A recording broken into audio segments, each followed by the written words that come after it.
Once again, a very good evening to all the participants. First of all, I would like to begin this webinar, first of all, with a big thanks to our esteemed speakers as well as participants and the support team. So working hard for us amidst of this tough times. We all know what's going on out there.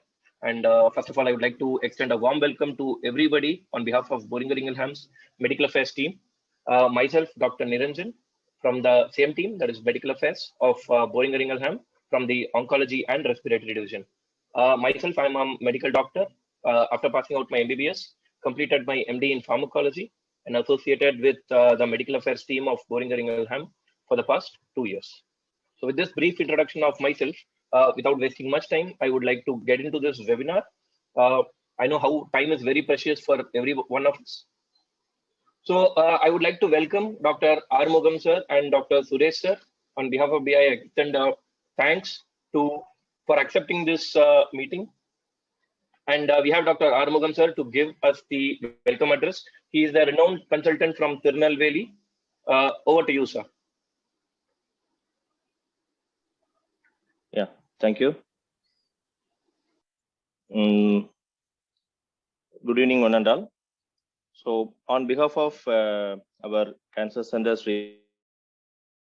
Wellswan Cancer Care Center in Tirunelveli, so I welcome you all for the webinar on lung cancer. So, I welcome our speaker, Dr. Suresh sir. He's a senior consultant medical oncologist in VS Hospital, Chennai. And also Dr. Niranjan Prabhu, a medical advisor, Boehringer Oncology and the Pulmonary Division. And I welcome all the delegates who are registered here to attend this meeting. And this meeting is going to highlight about the management of lung cancer with the new modalities of treatment in the following topics. One is the changing paradigm in the treatment of lung cancer by me, and the role of sequencing of TKI in EGFR positive metastatic non-small cell lung cancer by Dr. Suresh, and the role of TKI in the rare mutation, uncommon mutations in EGFR positive metastatic non-small cell lung cancer by Dr. Niranjan. And also I thank our this event supporter Boehringer for giving the sponsorship. Thank you very much. So the first topic is a discussion by myself. So the changing paradigm in the treatment of lung cancer. So first we should understand the basics of lung cancer, and we have to progress to what is the current modalities of treatment now. So I have to cover the following topics next. So introduction to the lung cancer, including disease burden and types of lung cancer and diagnostic techniques, how we are going to diagnose lung cancer in our tertiary centers, and the treatment of metastatic lung cancer. Next, on the background. So previously in 1930s, 40s, so the lung cancer was once a very rare disease, so rare that the doctors took special notice when confronted with their disease, and thinking it on a once in a lifetime oddity. So cigarettes were recognized as the cause of epidemic in 1940s and 50s, with the confluence of studies from epidemiology, animal experiments, cellular pathology, and the chemical analytics. So as late as 1960, only 1/3 of all US doctors believed that the link of lung cancer with the cigarettes has been established. So we now, what is the status in the global status? Next. So lung cancer is a significant global health issue. If you look at this slide, so around 2.1 million new cases per year and 1.8 million deaths per year. So it can affect anyone. So lung cancer is the most common cancer worldwide and the leading cause of cancer-related death. So what is the status in India? Next. So in India, the incidence in 2018 is 67,795 new cases of lung cancer will be diagnosed, and 63,475 deaths from lung cancer will occur. It is estimated that in 2020, this is 88,831 new cases and 80,523 cases death cases. So lung cancer is the leading cause of cancer death among both men and women in India. It is more than stomach, oral, colorectal, and pharyngeal cancer among the death rates, and accounting for about 6.9% of all cancer death and contributes 9.3% of the all cancer death. So the majority of the patients with the lung cancer die within a year of diagnosis, and about 17% have 5-year survival. So if the patient presented in stage 4, the 5-year survival even lower than this.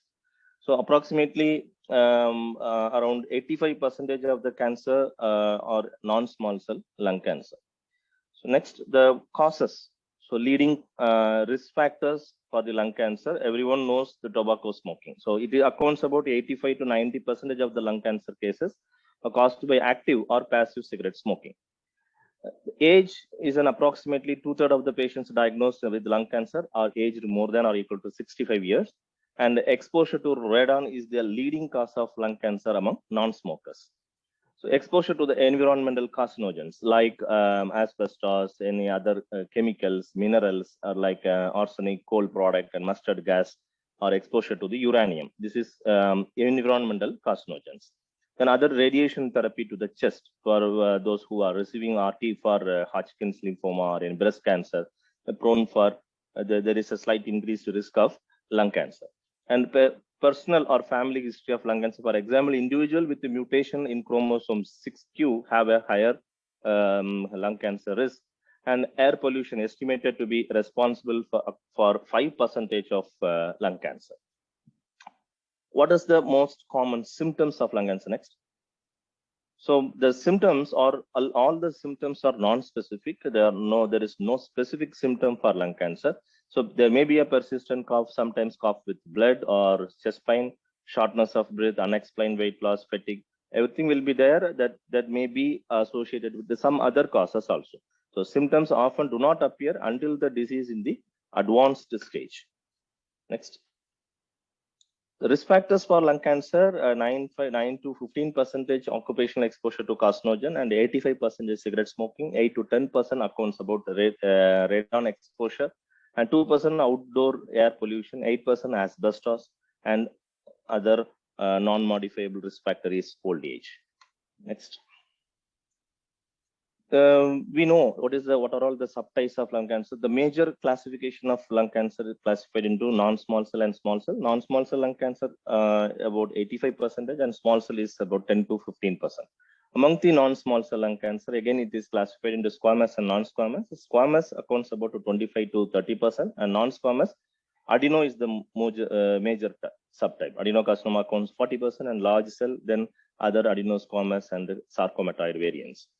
Small cell lung cancer, it is about 10 to 15%. It is otherwise called word cell carcinoma or small cell undifferentiated carcinoma. Next, the common sites of metastasis, hilar or mediastinal node, pleural metastasis, opposite lung, liver, adrenal, bone, and central nervous system, and other sites. How we are going to diagnose lung cancer? Next, you can take simple chest X-ray. Then you can order for the CT imaging, CT chest, and to rule out metastasis, we can order for the abdomen and pelvis with the plain and contrast. This is the initial workup, and then we need any biopsy or histopathological documentation. We can order for CT guided biopsy in a peripherally located tumor or any USG guided biopsy. Then MRI to assess the stage of primary tumor. We can even perform PET scan. But initial workup, it is not recommended. But in a stage 4 disease, it is recommended because to assess the response to the therapy. Then endobronchial ultrasonogram guided biopsy if patient has an endobronchial growth. Next. The diagnosis, imaging test, and we can do already discussed the chest X-ray, CT scan, MRI, PET scan, or bone scan, and the test to diagnose lung cancer by sputum cytology or needle biopsy or bronchoscopy, mediastinoscopy. We need a tissue material. Then lab test for biopsy and other samples. For the specific markers we can do for identify the mutation analysis, we need a tissue biopsy. So we can perform immunohistochemistry and molecular testing. So next. So these are the some images that shows a hilar mass and the peripherally located tumor, and with the CT and PET scan findings. Next. So stages of lung cancer, almost most of the presentations, around 80% of the patients presented to our setup in India is about stage 3 or stage 4. So stage 4 patients around 48%, stage 3 around 32%. So in early stage, stage 1 and 2 accounts about only 20% patients. Next. When we are assessing the 5-year overall survival, there is very low in stage 4 non-small cell lung cancer. Even you can look at the slide, the 5-year overall survival for stage 1 is around 50%, but in stage 4, it is around 2%. Next. So according to the pathological subtype, the 5-year overall survival is associated with the high with adenocarcinoma in situ, and then other types has very low 5-year overall survival. Next. So lung cancer and the mortality. So if patient has a localized disease, is confined to the lung, it is about 15% patients, or their 5-year overall survival is 50%. So spread to the regional nodes, the presenting patients around 25%, the 5-year survival is around 20%. If the patient presented with the distant metastasis, the patients accounts about more than 55%, and their survival, 5-year overall survival is 1%. Next. So what is the changing modality of treatment? So previously in 1990s, we have only chemotherapy is the mainstay of treatment for treating lung cancer. But when the molecular testing and the sophisticated investigations are available now, so we are moving to the targeted therapies. Next. So till 1990s, a thoracic oncologist life was very simple. So lung cancer, we have to go with the platinum-based chemotherapy with etoposide, and very few treatment options are available. But now, next. So there are so many driver mutations are identified in non-small cell lung cancer. So we are moving towards these driver mutations. So we have to assess these mutations, and because almost these modalities of treatment improve the progression-free survival and disease-free survival, symptom-free survival, everything is improved with these drugs. So the quality of life is also improved with these drugs. So we have to assess these driver mutations in non-small cell lung cancer is mandatory now. So it is ROS1, it is a cold receptor tyrosine kinase, insulin receptor family, and is related to ALK. And KRAS, most frequently mutated, 25% of lung cancer, lung adenocarcinoma has KRAS mutation, and encodes a membrane-bound GTP binding protein. Cell proliferation and survival is the main marker of this protein. Then BRAF is a downstream signaling mediator of KRAS and activates the MAP kinase pathway. Then RET is an encodes cell surface RTK that activates cell proliferation and migration, and PI3K activating signal cascade by stimulating multiple transmembrane proteins, including EGFR, HER2, VEGF, and IGF receptor, and growth, and they are mediating growth and proliferation. Next. There are various methods are adopted for the detection of these mutations. The methods are RT-PCR, TERA screening, and pyrosequencing and fragment analysis, and single-strand confrontation polymorphism analysis, high-resolution MELT analysis, NGS panel, and Sanger sequencing. These are the latest methods to find out the mutations, like various kind of mutations. Next. The other methods are to detect the mutations are RT-PCR, Sanger sequencing, NGS, FDA-approved IHC, FISH method. So these are the methods are used to identify the EGFR, ALK rearrangement, ROS1 rearrangement, BRAF, and PDL1 expression. So we will see one by one. So EGFR mutation is the major mutation. We are looking at the adenocarcinoma. So this is the picture shows this exon 18, 19, 20, and 21. So these are the sites we have to analyze the mutations. Next. The EGFR mutation associated with the ethnicity in lung cancer, in Indian population, it accounts about 25 to 30% of patients adenocarcinoma has EGFR mutation positivity. In the Asian population, it is around 30 to 50%. Next. So how to go about the metastatic lung cancer, the driver mutation positive or driver mutation negative. So first we have to look at the driver mutation positive settings. So first we can look at the EGFR. Next.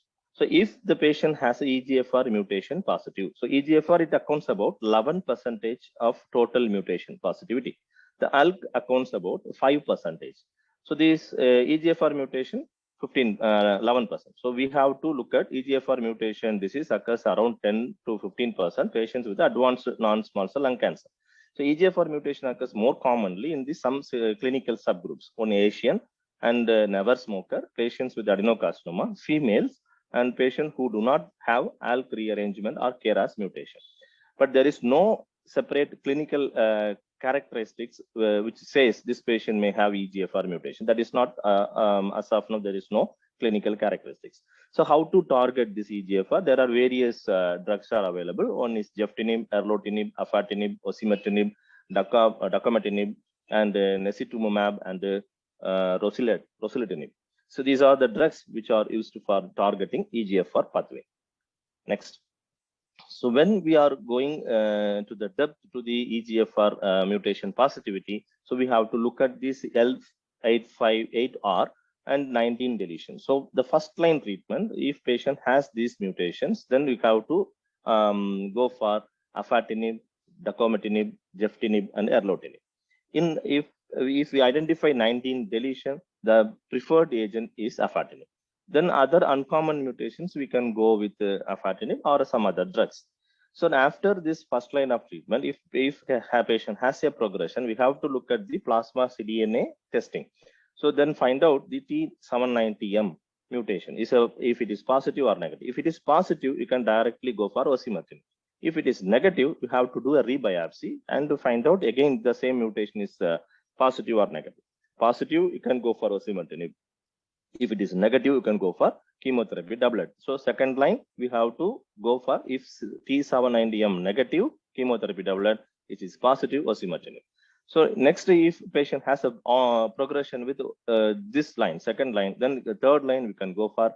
When those who are receiving chemotherapy, we can go for immunotherapy. Those who are receiving osimertinib, we can go for chemotherapy.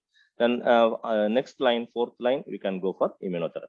So these are the modalities of treatment for EGFR positive metastatic non-small cell lung cancer. Next, we can see about the ALK mutations.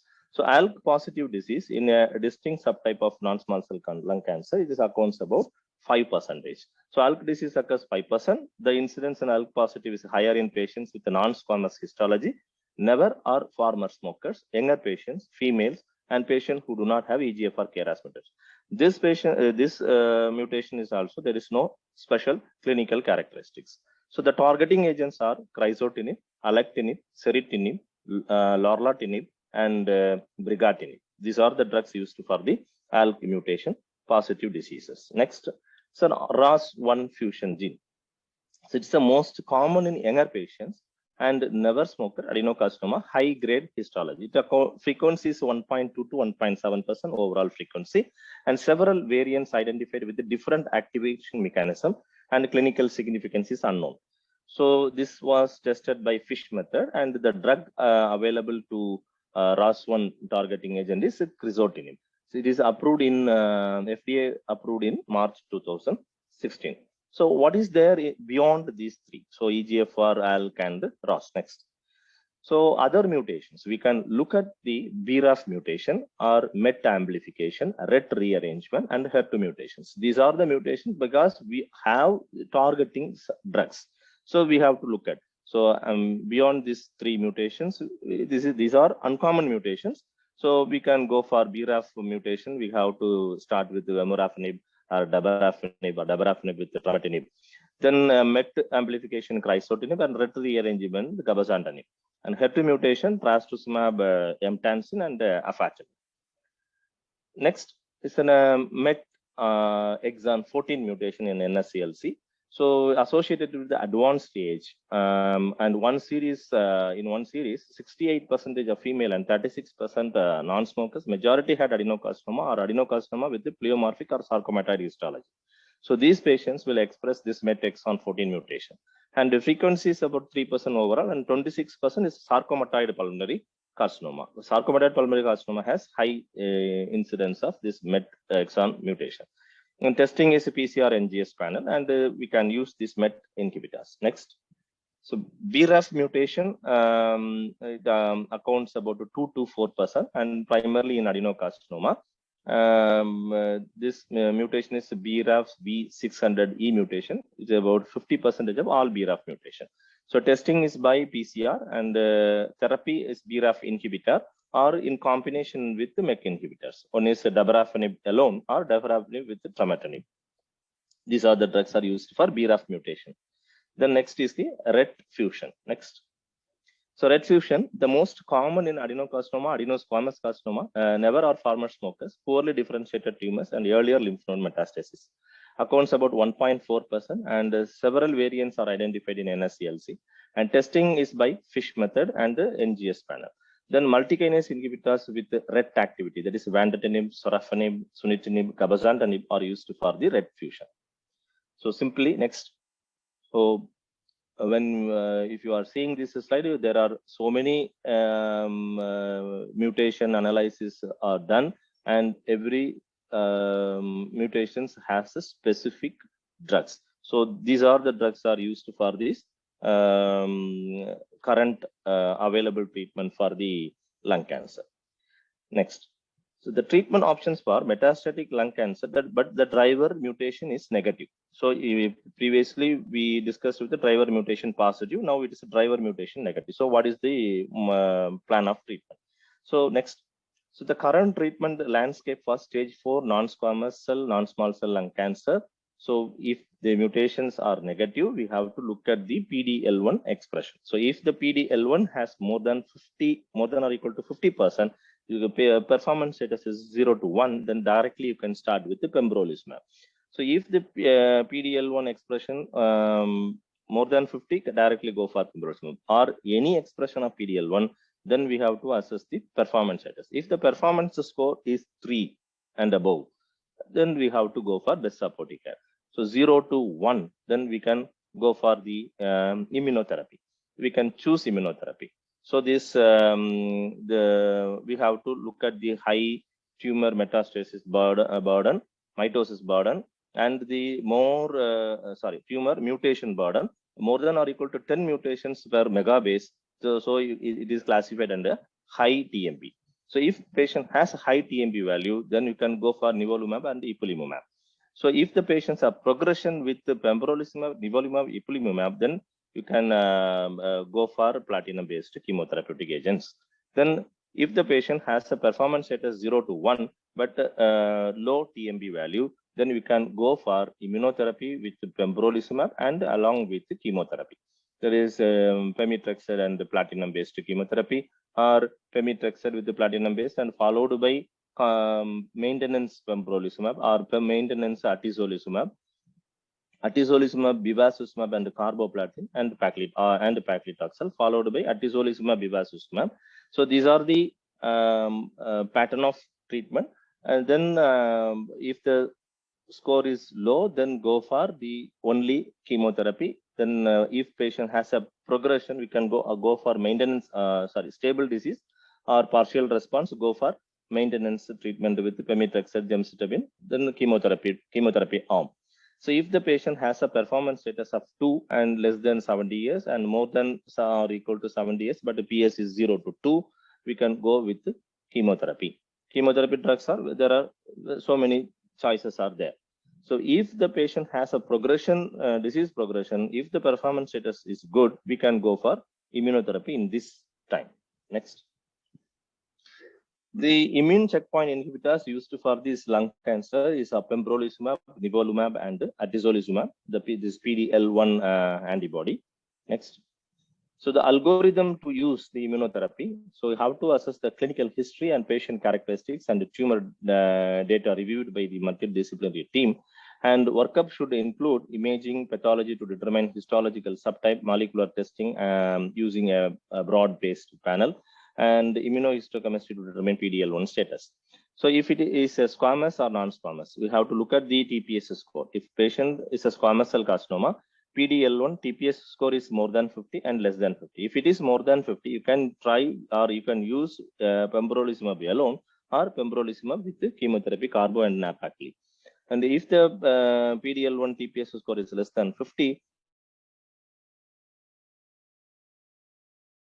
lung cancer, if first you have to look at these markers, that is EGFR, ALK, ROS1. So EGFR, ALK, ROS1, we have to go for targeted therapy. If the patient has a progression, to go for chemotherapy. Again, next line we can go for atezolizumab, nivolumab, or pembrolizumab. Likewise, if the TPS score is less than 50 or more than 50, less than 50, go with the pembrolizumab with the chemotherapy. More than 50, you can go pembrolizumab alone or pembrolizumab with the chemotherapy. The treatment can be continued until the response or progression or unacceptable toxicities. Next. So what are all the pharmacotherapies in small cell lung cancer? Small cell lung cancer mostly treated with the chemotherapy alone. Chemotherapy, mainly platinum-based chemotherapy with the photophyllotoxins. These are the major drugs used for the treatment of SCLC. Then other drugs are used are irinotecan, ifosfamide, anthracyclines, taxanes, fincalcalize, and temozolomide. Next. Pharmacotherapy in small cell lung cancer, platinum-based compounds are the standard of first-line care, and the carboplatin is better than cisplatin in combination with the etoposide and atezolizumab in advanced SCLC. So the trial results, median overall survival was 12.3 months in the atezolizumab group and 10.3 months in the placebo group. Ipilimumab in combination with the nivolumab is active in second or third line treatment in advanced small cell lung cancer. Next. So what are the other treatment modalities except this chemotherapy? We have surgery and surgery options and also the radiotherapy options. Surgical intervention usually on stage 1 and 2. And next is the radiotherapy. Next slide. So radiotherapy in early stage, we can go for SBRT or 3D confirmed radiotherapy or IMRT. And late stages, you can go for in stage 3 and 4, can go with concurrent chemo and RT. Chemotherapy used are cisplatin, vinblastine, vinorelbine, and the carboplatin paclitaxel. So these are the newer modalities of treatment, and these are the changing paradigm in the treatment for lung cancer. Thank you.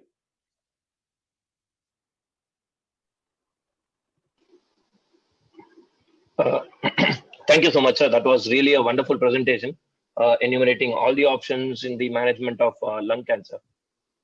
Thank you once again, sir. Good evening, Dr. Suresh, sir. Hope you're doing well. Yeah, good evening. Yes, sir. So we have Dr. Suresh, sir, going to talk on another very important topic, a very interesting topic in the management of lung cancer. So Dr. Armugam, sir, actually had enumerated multiple options are there. So Dr. Suresh, sir, will be continuing from where he left. So how to use these options in getting the best response in the EGFR mutation positive non-small cell lung cancer patients. Over to you, sir. Thank you, Armugam and Boringer for giving me this opportunity. And that was an excellent presentation from Dr. Armugam, and he made it very simple for everyone to understand, right from the etiology to pathogenesis to treatment options. He has made it very, very comfortable. So as we see, there are too many options when we have targeted mutations.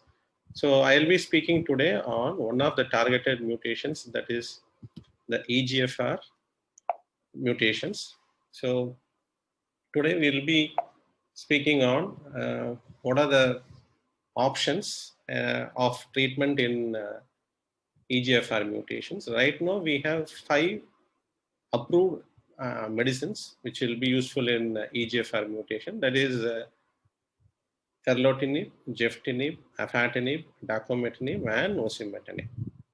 So with these 5 medicines in our hand, and when a patient walks in to our clinic, we should be prudent enough to prescribe the appropriate EGFR targeting agent for this patient. So what are the factors which will weigh in when we are going to prescribe the appropriate TKIs?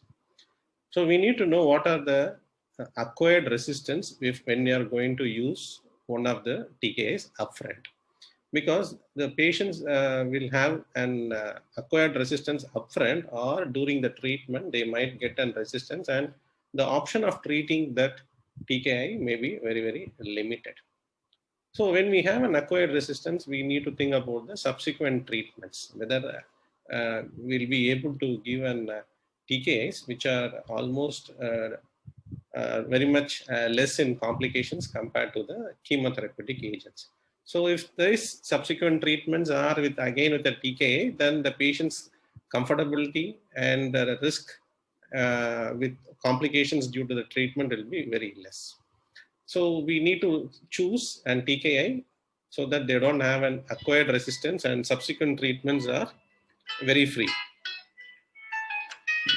And the other factors which will be coming into checking is whether there is any presence of brain metastasis and efficacy and safety. So this is a safety profile which also need to be taken into account, whether when we take it up for the first TKIs which can be given in EGFR mutated NSCLC.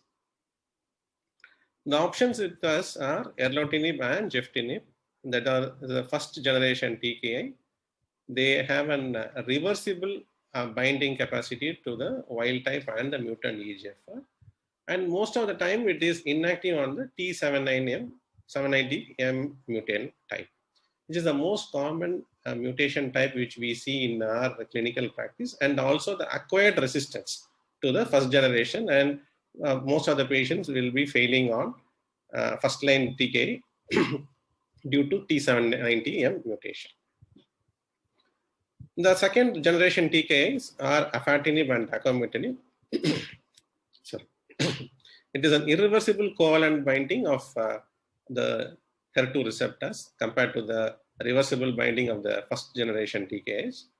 And it has got a broader activity to overcome the EGFR TKI resistant mutations. Then we have the third generation osimertinib, and it is an irreversible covalent binding, and it has got a high specificity for T790M mutant type. So we have these three different TKIs, and we need to know what will be the best for this patient. So selecting the right TKI to optimize the treatment, we should be knowing that what are the changes if we start the patient on first generation or a second generation or third generation TKI inhibitors upfront. If you are going in for a first generation, then the patient will be responding for a particular time, and then over a period of time they develop resistance, and then they go on to have a heterogeneous subclone, which means they may not be able to respond to the second generation or third generation because they have a multiple subclones with different mutations. Whereas if you are going to give a second generation EGFR TKIs like afatinib or dacomitinib, then the after the treatment with them, we have a homogeneous subclone of cells, which can be useful in treating with third generation TKIs like osimertinib. So this is the plan. If we are on EGFR TKIs first generation, we give rise to more tumor heterogeneity and resistance subtypes. And we are able to treat them upfront with the second generation TKI. We will be able to have an homogeneous subclones which can respond to EGFR third generation osimertinib. Then comes our question whether why not we start on a third generation TKIs upfront.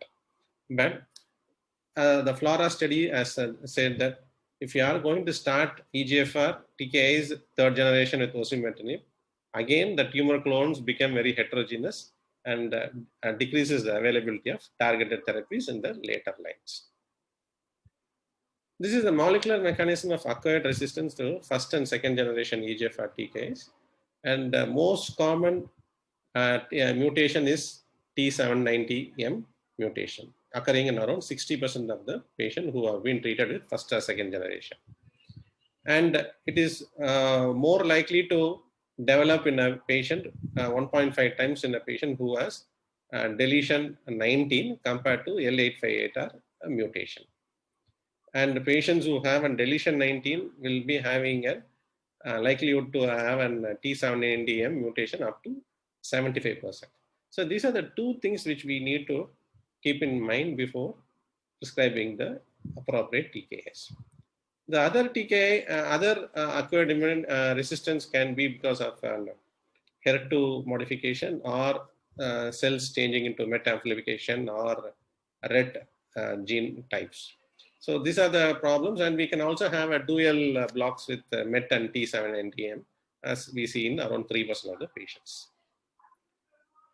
This is the FLORA study wherein patients were treated with first-line osimertinib, and the most frequent resistance mechanism after after osimertinib was MET amplifications, around 15%, and also C797S mutations. It's an uncommon EGFR mutation. I think Niranjan will be speaking more on how to manage all those things. And also MET amplification till now, till 2020, we didn't have much of approved medicines for managing MET amplifications. So when a patient goes from and first line osimertinib to have a MET amplification, so we didn't have much of option to treat those patients. So this is the second line treatment following progression on osimertinib by the FLORA trial. We see the patients who have been started on osimertinib, around 47% of the patients have been started on first line osimertinib. And subsequent first line, second line treatment, we see that the options are very less. Only 29% of the patients had another TKI, EGFR TKI containing regimens, whereas nearly 68% of the patients were forced to have cytotoxic chemotherapy. Whereas if the patients had a comparator TKI other than osimertinib, either a first line or a second line, and more so if it is a second line, then we have an option of taking the patients to a third generation osimertinib. Nearly 47%, that's nearly half of the patients will be able to take a third generation TKI following the failure of first or second generation TKI. So this is one thing which we have to keep in mind before initiating the patient, whether first line, first generation, second generation, or third generation. So as Dr. Arumugam had said, if the patient has got an upfront T790M mutation, start him on osimertinib. Other than upfront T790M mutations, if the patient is got, then we have an option of first and second generation to be started with, because if we started them on first and second generation, we always have the backup of osimertinib as second line. Or if we are not going, if we are starting with osimertinib, we have an option of chemotherapy only as a second line. So this is why we need to say second generation is better than first generation and better than third generation also when we have an EGFR positive NSCLC patients. So compared to all other trials, that's are all prospective trials, GeoTag is one of the real world study, wherein afatinib followed by osimertinib was one of the treatment options. And because it's a real world study, they give a better understanding of how the real world patients response to treatment compared to an very restricted, very stringent inclusion criteria which we see in the clinical trial. GeoTag was a global observational study across 10 countries, and the aim was to assess the total treatment duration of sequential afatinib in patients who had an EGFR mutated NSCLC and with acquired T790M resistance. And the eligible patients were those who had a common mutations like deletion 19 or L858R, and they should be TKI naive and advanced NSCLC more than 18 years of age and with a good performance status ECOG up to 3. And the treatment arm is initially they should be treated with afatinib, and upon progression they will be receiving second line osimertinib. The primary objective was to determine the time on treatment. It's the patient duration, how long they are on treatment following afatinib and followed by osimertinib, who had developed an T790M resistance. The secondary objective of this study is to determine updated time on treatment in various subgroups and to determine the overall survival in various subgroups. So this real world experience of GeoTag, we had stage 3 and 4 NSCLC, patient having a EGFR mutation, and patient started on afatinib as first line.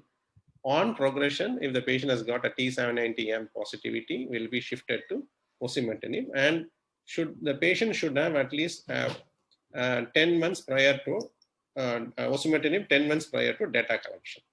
So the data collection was done and by the last quarter of 2017, and there was no lower limit on duration of osimertinib treatment. So to reduce the treatment bias, to reduce the selection bias, only consecutive patients who are fulfilling all inclusion criteria were included. The enrollment was limited to 15 patients per site, and that was around in 10 countries. Patients with baseline brain metastasis and ECOG more than 2 are also included, which we don't usually see in a normal clinical study. We usually restrict ourselves to performance status less than 1 or 2 and no brain metastasis. But this is a real world data, and patients who had gotten brain metastasis were also included, and to know whether they responded very well to afatinib followed by osimertinib. And there is no cutoff of a minimum duration of afatinib use and osimertinib use.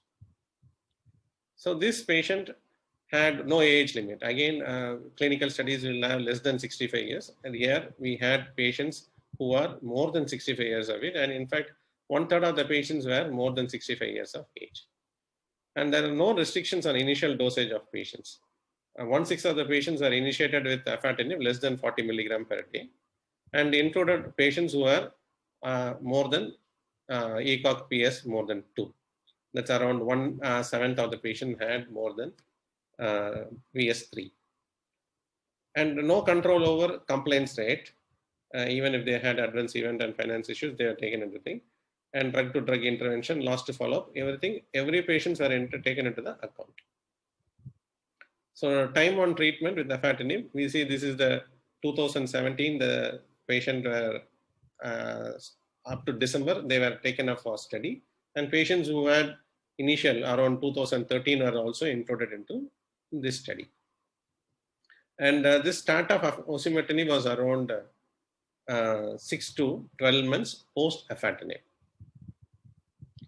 The median time on treatment on afatinib in all this study was around 11.9 months, and it was very similar to the progression-free survival which were observed in the Lux-Lung 3, 4, or 7 studies, 3, 6, or 7 studies. This is the Lux-Lung study which shows that the PFS from 3, 6, 7 was around 11 months, and it has progressed to around 12 months in this real-world GeoTag study. And coming to the sequence, afatinib followed by osimertinib, the median time on treatment, we see that it was around 27.7 months in the overall population. And in a patient subgroup of patient having a deletion 19, the time on treatment was extended from 27.7 months to 30 months. There was a 2 months more increased when the patient had gotten deletion 19 mutation upfront. And coming to other subgroup of Asian patients, we see that this time on treatment become 37 months. So Dr. Arumugam in his study was saying that EGFR mutation was most commonly seen in Asian patients, non-smoker, and women. So this is another study we see where the Asian patients had a very, very good response of afatinib, osimertinib. And compared to other studies, this subgroup had a time of treatment of around 37 months. And compared to the age group, patients who were less than 65, the median time was around 28.7 months, whereas more than 65 years, it was 27.3 months. It was not much significant, and which means irrespective of the age group, they are able to tolerate both the drugs, and they responded to both the drugs. And coming to baseline brain metastasis, in absence of brain metastasis, the median time was around 28.1 months. And even with the patients who had a brain metastasis, the patient responded very well to afatinib followed by osimertinib. They survived for 22.2 months median survival. The median overall survival, we see that it's around 37.6 months. And median overall survival of more than 3 years in the overall population is very, very tough in a stage 3, stage 4 lung cancer, which we don't see in a normal patients when we didn't have a targeted therapy. We always spoke about less than 2 years. Now, with the targeted therapy, we see around median survival of more than 3 years. And 2-year survival probability is around 80%, which was less than 50% when we had chemotherapy alone. Coming to performance status, a patient who had a good performance status, the median time was around 41 months compared to performance status more than 2, it was only 32 months. And then overall survival in the patients who had a deletion 19, the median overall survival was around 41.6 months. And 2-year survival probability is around 84% in these patients. When we see for an Asian subpopulation, then the median overall survival increases up to 44.8 months, and the 2-year survival probability is 90%. These are the patient subgroups. We see the overall survival, the median time on treatment was around 27.7 months. And if the patient had got an L858R mutation upfront, then it is 19.1 months. Brain metastasis, it's 22.2 months, and performance status more than 2, it is 22.2 months. On the other hand, if the patient had got no brain mets upfront, then the survival increased up to 28.1 months, and deletion 19 was 30 months compared to 19.1 months in L858R mutation. And good performance also had a good survival around 30 months. Asian population, and that too an Asian with deletion 19, had a very good time on treatment up to 37.1 months to 40 months.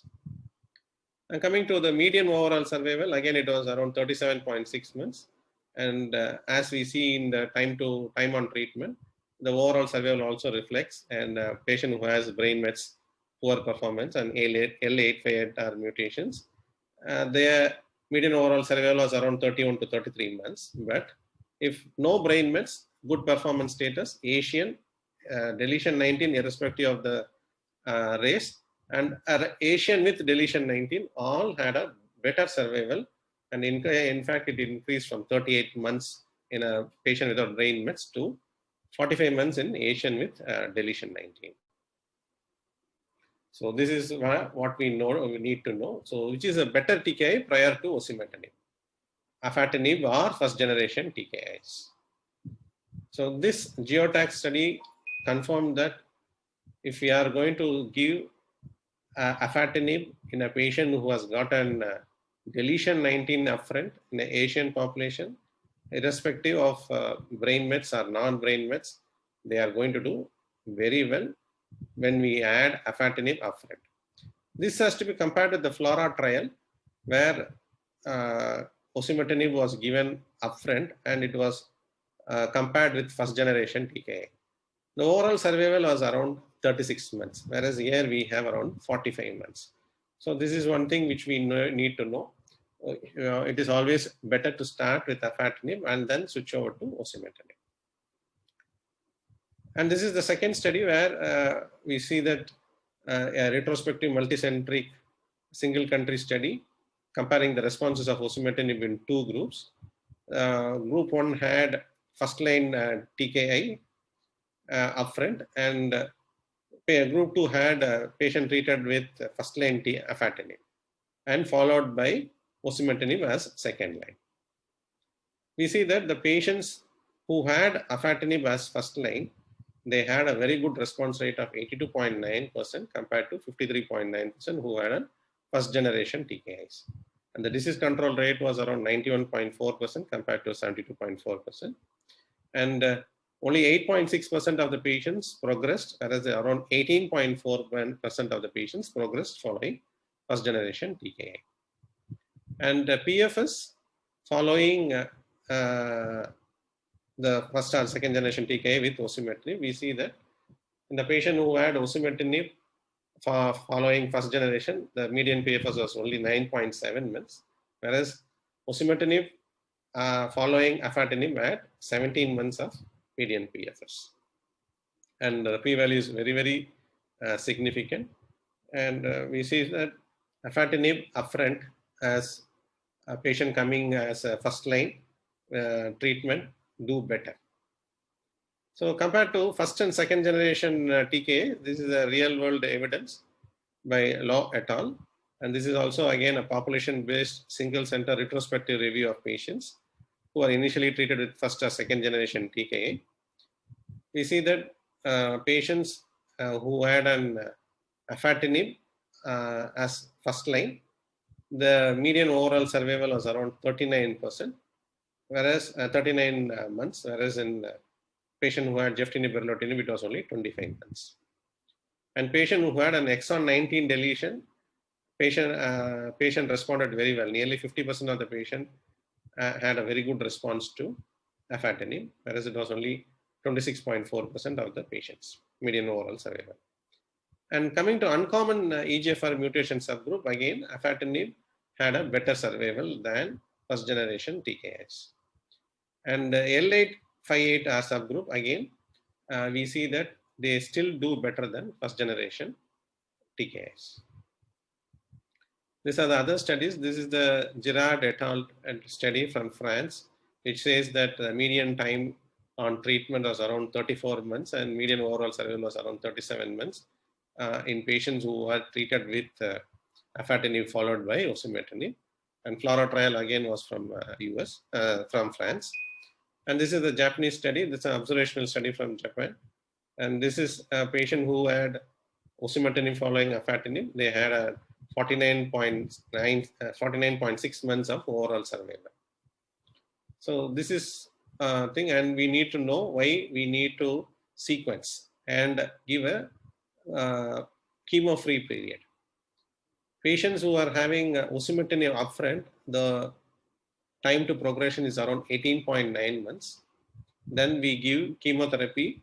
Our patient, if it's not suitable, they have the breast supportive care. The overall survival is only around 38.6 months.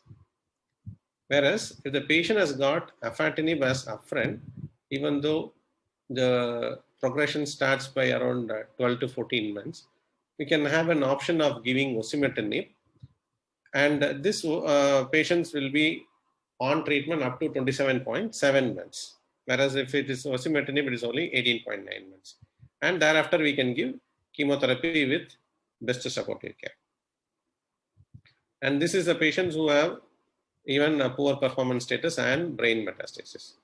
And when we compare the clinical data of patients having only a good performance status, then afatinib followed by osimertinib, it is around 13 months, and followed by chemotherapy or best supportive care, and the overall survival increases from 38.6 months to 41 months. So with this, we know that the benefit of first generation TKA is around 22 to 28 months without osimertinib, and followed by osimertinib, it can increase to 32 months. Whereas if it's afatinib, it can be around 32 to 38 months. And if it is followed by osimertinib, it can increase to 46 months. And coming to dacomitinib, where the Archer study was done, that didn't include any brain metastasis. Dacomitinib had 34 to 37 months, and FLORA trial of osimertinib had an overall survival of 39 months. And the latest studies also show that even when we have a driver mutation now, initially we thought in driver mutations, we'll go with targeted therapy alone. We don't give chemo. Now studies are coming up. Even in a targeted mutations are there, we can combine chemotherapy or targeted therapy like chemo with geftinib or bevacizumab with erlotinib or ramucirumab with erlotinib. They also have good response. Thank you. Thank you so much, sir.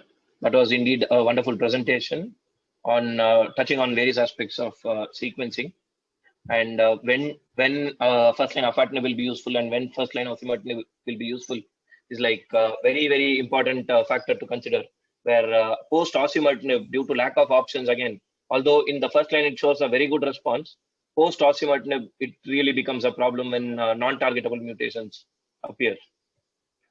Thank you so much, sir. Thank you. I'm sharing my screen. Is it visible? Yes, sir. Okay, thank you. Once again, a very good evening to all the participants and our esteemed speakers. Myself, Dr. Niranjan from the Medical Affairs team of Boehringer Ingelheim's Oncology Division and Respiratory Division. So today I'm here to speak on very briefly on management of EGFR mutation, which are very, very rare, called as the uncommon EGFR mutations, which are seen in roughly around 10 to 15% of the patients. So we know that out of all the EGFR mutation patients, deletion 19 are the most common ones and are the best responding version of EGFR tumors to the EGFR TKIs. Simultaneously, we also encounter plenty of L858R patients, which is a change, a small point mutation on exon 21. Apart from these two, so these two constitute about 90% of the EGFR mutations that we see. Apart from this, so whatever mutation is witnessed on an EGFR gene, they will be considered as uncommon mutation. So right from de novo T790M mutation, exon 20 insertions, and other point mutations extending from the exon 18 to exon 21, that is the coding part of the EGFR gene, they will be called as uncommon mutations. Why these are very important? Because apart from those two, that is deletion 19 and L858R, the COSMIC database, which was done, a small observational study done in 2016 and it was published in 2016, they have identified over 594 types of EGFR mutations across the population. And why we need to know about this? It's because of their heterogeneity in response. So we don't have much data about these TKIs, how they respond to these uncommon mutations, what happens to them if they are compounded with other common or uncommon mutations. And they have also observed that different TKIs behave differently under different circumstances across the various uncommon mutations. So these are the great challenges that are posed by uncommon mutations to treat lung cancer harboring such mutations. So now I'll first deal with the preclinical evidence that we have with various TKIs. So on the left-hand side graph, if we see, so the blue line represents afatinib, the green represents gefitinib, and blue represents osimertinib. So here on the first half of the upper half of the graph actually represents the dosage or the concentration of that particular drug required to inhibit L858R. So we can see that almost like all these graphs are very much parallel and close by. So for a common mutation, the dosage required for afatinib, gefitinib, and osimertinib are somewhat similar. But the same thing, that is, when an L861Q, which is an uncommon mutation, is exposed to these drugs, we can see that the dose of afatinib required is still the same to kill that cell, whereas the dose of osimertinib and gefitinib are kind of higher and they are moving across the horizontal line towards the right side, which means that more of osimertinib and more of gefitinib is needed to inhibit this particular mutation compared to L858R. Similarly, on the right hand side, if you see, the inhibitory concentration 50, that is IC50 ratio relative to L858R. So for example, if you take the concentration of erlotinib as 1 to inhibit L858R, one would need 20 times the dose of erlotinib to inhibit L861Q and 32 times the dose to inhibit S768I. Similarly, with osimertinib again, the dose, assume that the dose is 1 to inhibit L858R, the dose would be 3.5 times more to inhibit an uncommon mutation called L861Q and 20 times to inhibit S768I. Whereas if you look for afatinib, the dosage ranges between 1 time to 3.5 times to inhibit the uncommon mutations that are seen on these EGFR mutations. So if you see 2.5 times the dose of to inhibit L861Q and 3.5 times the dose to inhibit S768I, which means that afatinib, one can establish an achievable target in the human body to inhibit even these kind of mutations. The main reason for this is the broader activity of afatinib across the EGFR gene panel. And this is another slide which highlights the effect of various TKIs across very different uncommon mutation extending from exon 18 to exon 21. So this analysis is called as a sensitivity plate, where you can see three different colors. So one is the light blue, the maroon, and the yellow. So light blue represents sensitive, yellow represents partially sensitive, and the pink or maroon represents pink represents resistant. So if you look at the panel, there are 4 rows. So first row and second row are represented by first generation TKI, which are mostly yellow, pink, and sometimes blue towards the exon 19. So yellow and pink, as it represents partially sensitive or resistant, we can clearly say that first generation TKIs have very limited role in any uncommon mutation. They are only blue towards exon 19 deletion.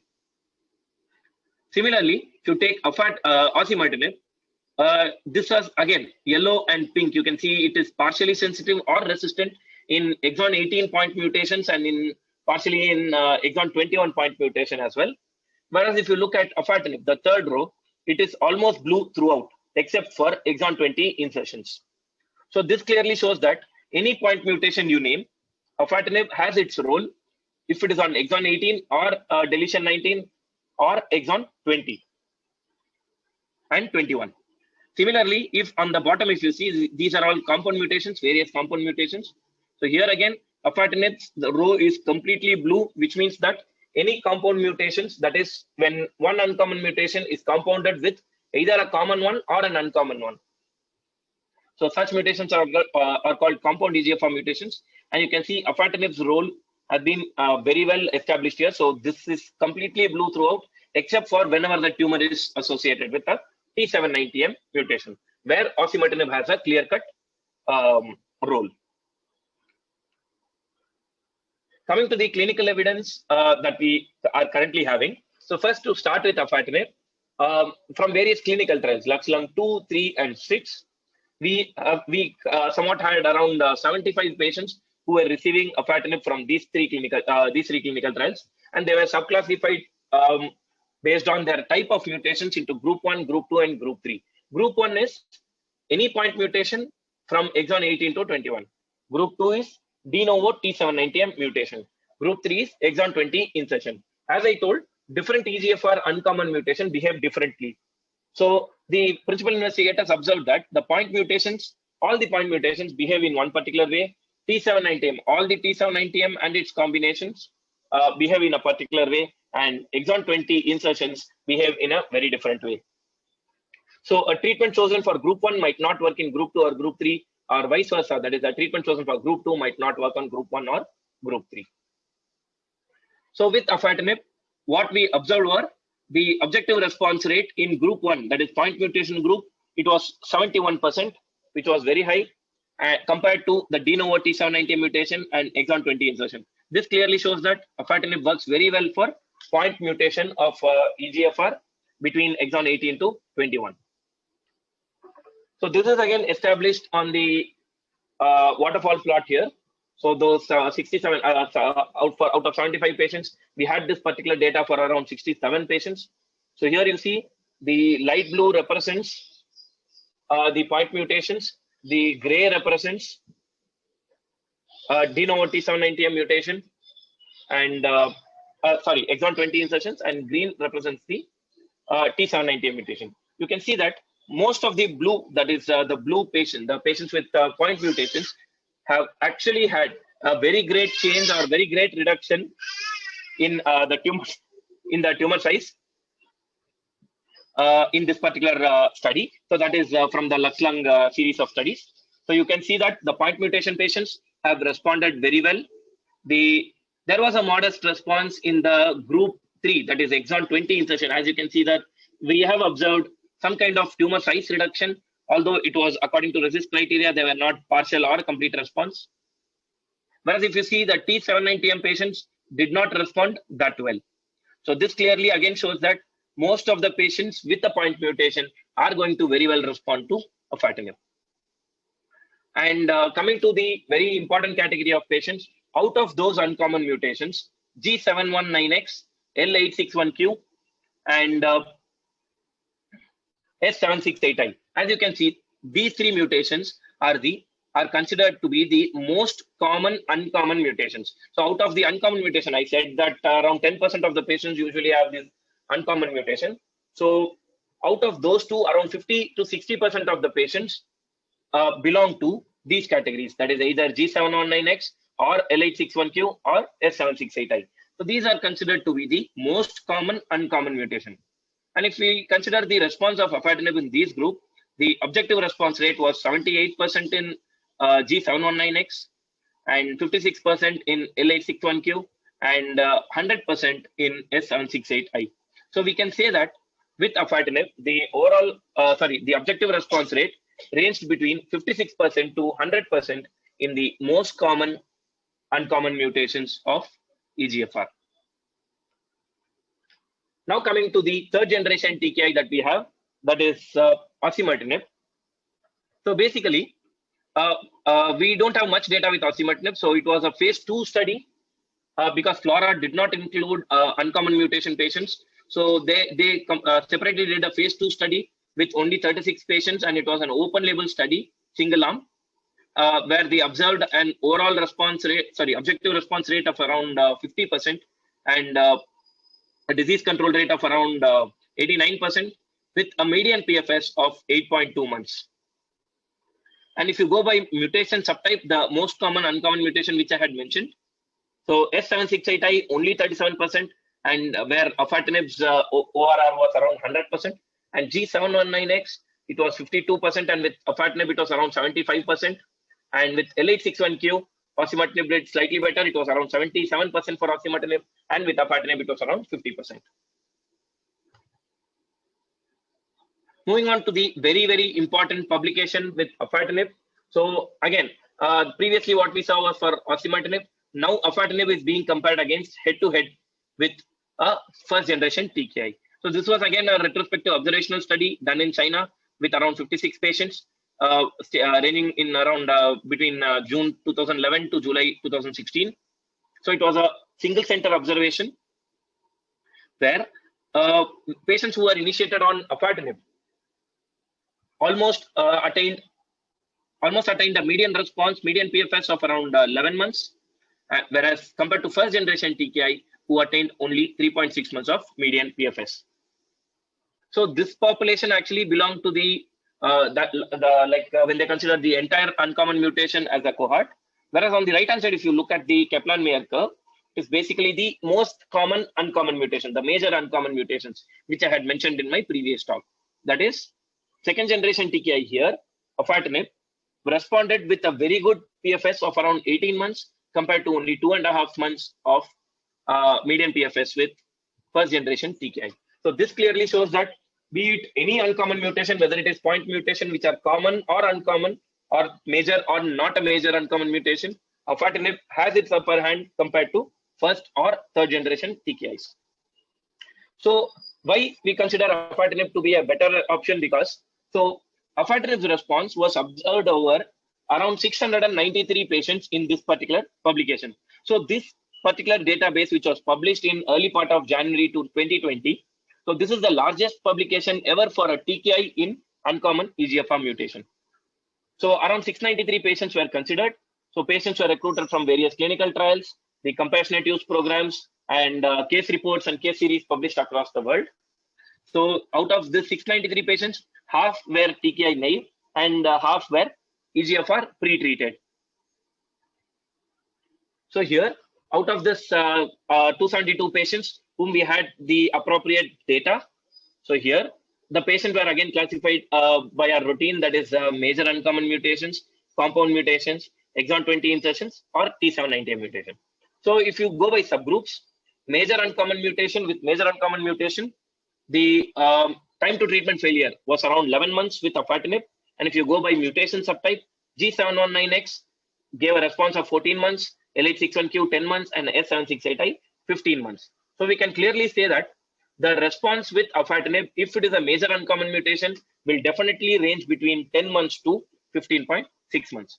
And whenever it is a compound mutation, the response have been good here with afatinib with around 14.7 months.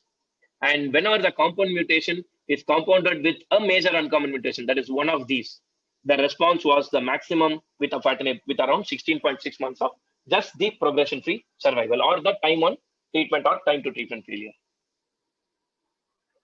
Now the same data when represented on a Kaplan-Meier curve, as I had mentioned, various uncommon mutations, that is the major uncommon mutations and the compound mutations, did very well with afatinib. So around 10 months was the minimum and 16.6 months was the maximum median progression-free survival with afatinib, as you can see on this Kaplan-Meier curve.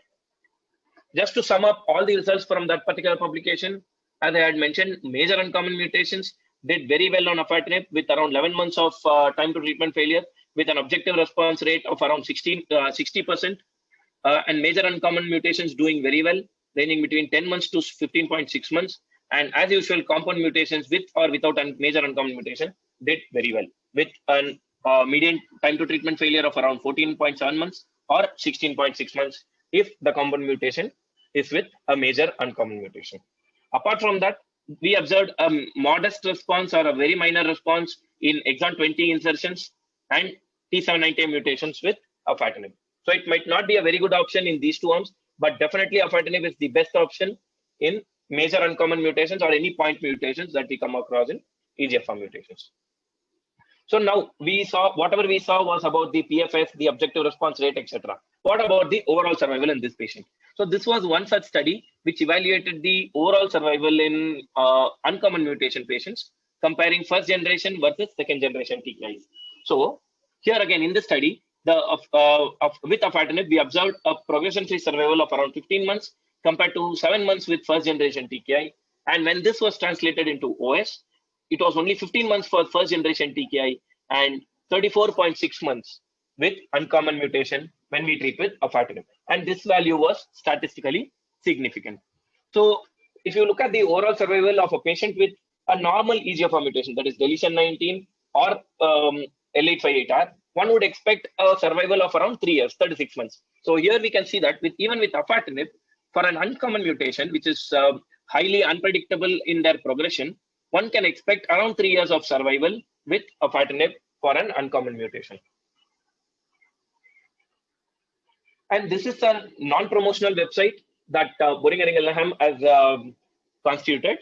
So as I mentioned in my previous part of the talk, so where around 693 patients data was published. Actually, we are maintaining this particular this subgroup of patients, that is uncommon EGFR mutation patients, into a database. So currently in this website, we have collated around 1,000 patients data who are presented with uncommon mutations and have been treated with EGFR TKI, that is afatinib. So why this website is important? Because whenever in our clinical practice, we end up with plenty of uncommon mutations. We witness so many uncommon mutations on EGFR mutations, and we might not find the data appropriately in the public domain or in the scientific domains. So this particular website is one-stop shop. So where around 150 plus EGFR mutations are currently documented who are treated with afatinib. So you can actually type that particular uncommon mutation in this website, and you can browse through the response with afatinib. And so, for example, if we come across a mutation called L861Q, and I go to this website, I just have to type L861Q, and I will get the data of how many other number of patients that were treated with afatinib. I will get their best response. I will get the details of each patient, whether they had brain mets, they did not have brain mets, what was their ECOG status, everything. So every detail can be on our fingertip if you actually browse through this particular website. Just to sum up my talk, the objective response rate, PFS, time on treatment are the various observations made in various studies. So with first generation TKI, the ORR was only 48% with a PFS, very small PFS of around 5 months. With osimertinib, as we observed in the small open label single arm trial, with a PFS of around 8 months and an objective response rate of 50%. Whereas with afatinib, from the clinical trial, we observed that 71% of objective response rate and 11 months of PFS was observed with afatinib, and 60% of objective response rate and 11 months of time on treatment again was observed with afatinib from the pooled analysis. So even in clinical trial, as well as in the various observational study collected data from various compassionate use programs, case reports, etc., afatinib has shown a very good time on treatment, that is around 11 to 12 months, and an objective response rate ranging between 60 to 70%. And to conclude, before I conclude my talk, this was one initiative from Boehringer Ingelheim, where we provide diagnostic support to the patients. So till date, we have been supporting the patients with EGFR coupons to do ARMS PCR. But now we thought that, again, there is a lot of sample wasting, because some sample have to be sent to PCR, some sample is sent to IHC, some sample is sent to NGS for various panels of molecular analysis. So we thought to bring about one-stop shop to do complete testing for a patient with lung cancer at a very subsidized cost. So for example, if you go through, if the doctor can request for an EGF, so what we thought was doing an NGS will be very useful to cover all these uncommon mutations, various ALK mutations, BRAF, ROS, etc. So what we thought, to provide such a coupons to patient so that they can undergo NGS testing. So NGS has, we know that NGS picks up even the non-hotspot mutations, the uncommon mutations, which are generally not mentioned in the panel of ARMS PCR, even that can be picked up by NGS. So we are providing three types of coupons here: basic, advanced, and comprehensive services, where basic will be only for EGFR mutations, which is completely free for the patient. And within 14 days is the turnaround time for the results. And if you go with advanced panel, EGFR, ALK, ROS, BRAF, MET will be tested and read at a very subsidized price of around 5,000. So patient will have to pay just 5,000. Remaining cost will be borne by the company to carry out this NGS testing.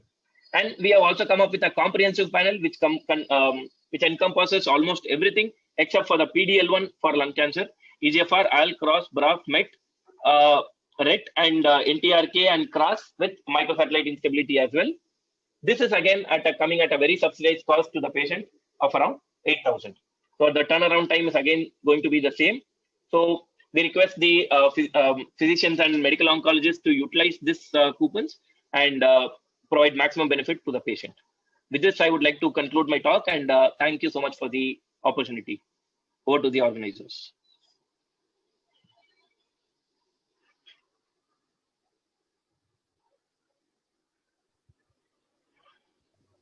Thank you, sir. Yes, sir.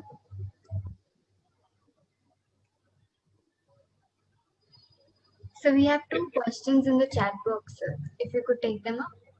Sure. I will read out the question, Sophia. Thank you so much. So, sir, we will go to the Q&A session, sir. So now we have the first question from Dr. Shankar Mahadev. Cost factor is not being considered in our discussion. So he has brought out the very important point.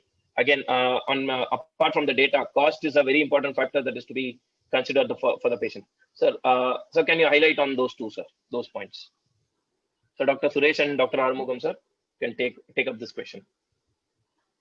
Yeah, the cost of the treatment afatinib comes around, I think, 48,000, I think so. So this is for the 1 month of treatment. And repeatedly I asking the company people to give some support program also for the patient support program. Then we can go for. So after our discussion, we have to know what is the best result given by the afatinib. So what is the point is hindering us to start afatinib is the cost of the treatment. So if as of now there is around 48,000 rupees for 1 month of treatment. It may be reduced if the company has to decide. Coming to cost factor, when we consider the first generation and second generation, and They have been there for the past 20 years, and afatinib has come only for the past 5-6 years. And when we think about the osimertinib, the original product will be 4 times of afatinib. So, and we have experience with the other molecules coming from the black market of osimertinib, and our experience is that it doesn't work well as of the original molecules. So our experience is, if the patient is able to afford, yeah, I will choose for afatinib upfront. And if the patient is not able to afford, I will go with the first generation TKIs rather than going in for an black market third generation TKIs. Yes, sir.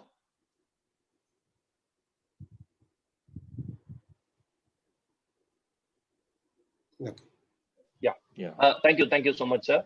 Sir, actually, there was one more analysis done called the budget impact analysis from Dutch population. Actually, it was not on an Indian population. So this study basically showed that with first line afatinib, considering osimertinib in the subsequent lines or chemotherapy in the subsequent lines for non-T790M patients. So if you consider the cost between first line afatinib and first line osimertinib, considering various options after these two treatments, still chemotherapy, afatinib have been proven to be a cheaper option and a better option with a longer time on treatment with these patients. So the cost, with the considering the cost, they brought down around 40%, and the time on treatment was 29 months with afatinib and 24 months with osimertinib, considering osimertinib will be in the second line as well. What you said is fine with European countries where the healthcare is government fund. Whereas in India, which is mostly patients who will be able to afford TKAs will be in private sector. Either 10% of them will be an insurance based and 90% will be out of their pocket. Correct. So coming to cost effectiveness, we can't do an cost economics or drug economics in our country, but clinical experiences says that if the patient is able to afford, go in for the original molecules as far as possible. And when we compare the original, still erlotinib, the original molecule is still very high. It is not cheap. And I think patients who are on afatinib, if they are able to afford 50,000 upfront, I think of late BA has come with some support program right now. After a year, they are coming up with support program, right? Sir, regarding the drugs, I'm not very sure, sir, because there are like on compassionate use, we offer it for certain needy patients, but that is also for about 1 or 2 months, I believe. My sales colleague is there with us, so Karthikeyan is there. He might able to be explain it better. Karthikeyan, can you take that question? On compassionate, yeah. Sir, on compassionate basis, in between the due course of time, 1 month we can give to the patients. Sir. Okay. It's not for all the patients. You can decide the patient who can give based on your request letter. We can. Thanks. Yeah. We'll take up the second. Yeah. Sure. So the next question is by Dr. Shrikant, sir. Any data comparing upfront osimertinib followed by afatinib in case of failure of first line? So sir is asking about afatinib after osimertinib, the opposite. Yeah, it would be better, Niranjan, to answer. Yes, sir. Sir, actually, there are certain, we don't have such very strong data, a clinical trial or such a high standard data. There are various case reports, case series, and few observational retrospective studies where afatinib have been very useful post osimertinib. That is, whenever osimertinib failure happens due to maybe an adverse event. Mainly, the main concern was in these studies were the adverse events. That is, whenever a patient faces with interstitial lung disease, which is very common with osimertinib. In that case, they stopped osimertinib and they have found that afatinib is very much efficient in such cases. And apart from that, whenever they start an uncommon mutation patients with osimertinib, those patients progress very soon, like within 3 to 4 months. And to them, as pre-treated TK, if considering pre-treated TK, and we give afatinib to those patients, they also responded very well. So these two subgroups, we have observed the role of afatinib following osimertinib, sir. Okay. Thank you. And sir, I just have a small question to both our panelists, sir. So just now I actually presented that NGS coupons which BI is currently supporting the patients with. How helpful or how useful it is, sir? It's very, very useful, right? And only hindrance right now is when we are moving towards liquid biopsy, it's still a tissue biopsy. And whenever we have a progression, we need to redo the biopsy, because only the progression might have a different mutation from the initial presentations. So if the patient is accepting for a rebiopsy, I think I will be going with this. And maybe when we compare a comprehensive panel of only 8,000, I think it's very, very cheap.